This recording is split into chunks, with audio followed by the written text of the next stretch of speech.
Hello guys, welcome back to my YouTube channel. আজি আমি ঘৰতে ফুচকা বনাম।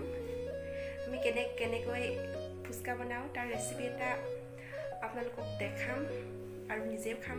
প্ৰথমবাৰ ট্ৰাই কৰিছো। ভাল হলো বেয়া হলো আপোনালোকৰ আগত শ্বেয়াৰ কৰিম বুলি ভিডিও এটা বনাইছো আৰু তাকে চাও কেনেকৈ ফুচকা বনাও আপোনালোকৰ আগত দেখাম।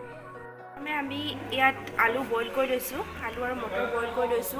জুইতে বইল কৰিছো, জুইতে প্ৰথমে মটৰ আৰু আলুখিনি বইল কৰি লোৱা হৈছে।